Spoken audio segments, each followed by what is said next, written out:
Hello friends, મંતવ્ય મમ્મા કિચનમાં આજે આપણે બનાવીશું વધેલી ખીચડીના ક્રિસ્પી વડા. ખીચડી વધી હોય ત્યારે આપણે વઘારીને ખાતા હોઈએ છીએ.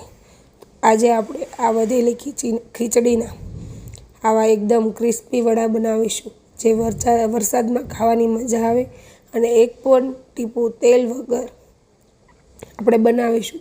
તેને આપણે ચટણી સાથે અથવા ચા સાથે પણ ખાઈ શકીએ. મારી પાસે 1.5 વાટકો જેટલી ખીચડી વધી છે. આ ખીચડીમાંથી તમે 3 થી 4 જણાને થાય તેટલા વડા તૈયાર કરી શકો છો. તો આ રીતે આપણે ખીચડી લઈ લઈશું એક બાઉલમાં.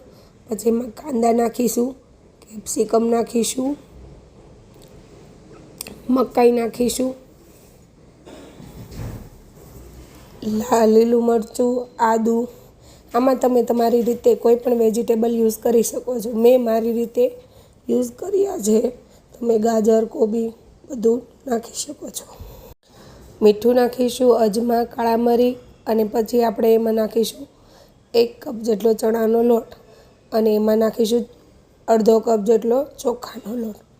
તમે તમારી રીતે કોર્નફ્લોર પણ ચોખાના લોટની જગ્યાએ એડ કરી શકો છો. પછી એમાં આપણે ધાણા નાખીને બરાબર રીતે મિક્સ કરીશું. એમાં આ રીતે મિક્સ કરવાથી ટિક્કી બને તે રીતે આપણું ખીચડી નાખેલી છે એટલે મિક્સ થઈ જશે. જો આ ખીચડી નાખેલી હોય અને લોટ નાખ્યા પછી આપણું ટિક્કી ન થાય એવો લોટ તૈયાર થાય તો આમાં તમે વધારે 2 થી 3 ચમચી ચણાનો લોટ એડ કરી શકો છો. તો આ રીતે એની કટલેટ શેપમાં આપણે રાઉન્ડમાં કરી અને આ રીતે હાથથી પ્રેસ કરીને ટિક્કી તૈયાર કરી લઈશું. આ રીતેની ટિક્કી બનાવવાની છે. તમે આમાં કોઈ પણ શેપ આપી શકો છો. હાર્ટ શેપ આપી શકો છો, રાઉન્ડ શેપ આપી શકો છો. તો મેં રાઉન્ડ શેપમાં ટિક્કી તૈયાર કરી છે. તો આપણી બધી ટિક્કી 1 બાય 1 તૈયાર થઈ ગઈ છે. પછી ઓઇલ ગરમ કરવા મૂકી દીધું છે. તો મીડિયમ ફ્લેમ ઉપર આપણે એને ટિક્કીને 1 બાય 1 તેલમાં નાખીને આ રીતે ફ્રાય કરવાની છે.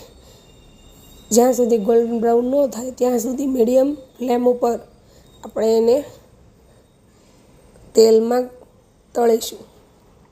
આપણી ટિક્કી હવે ગોલ્ડન બ્રાઉન કલરની થઈ ગઈ છે. તો આપણે એને કાઢી લઈશું અને આપણે એને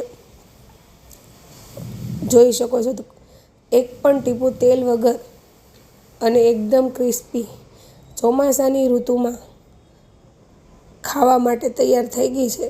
તો વરસાદ આવે ત્યારે આ ટિક્કી ખાઈએ તો બહુ જ મજા આવે છે. ચા સાથે પણ ખાઈ શકાય છે. તો મારો વિડીયો ગમ્યો હોય તો મારી ચેનલને સબસ્ક્રાઈબ કરો, લાઈક કરો અને શેર કરો. તો આવા નવા વિડીયો જોવા માટે અમારી ચેનલને સબસ્ક્રાઈબ કરો. Thank you.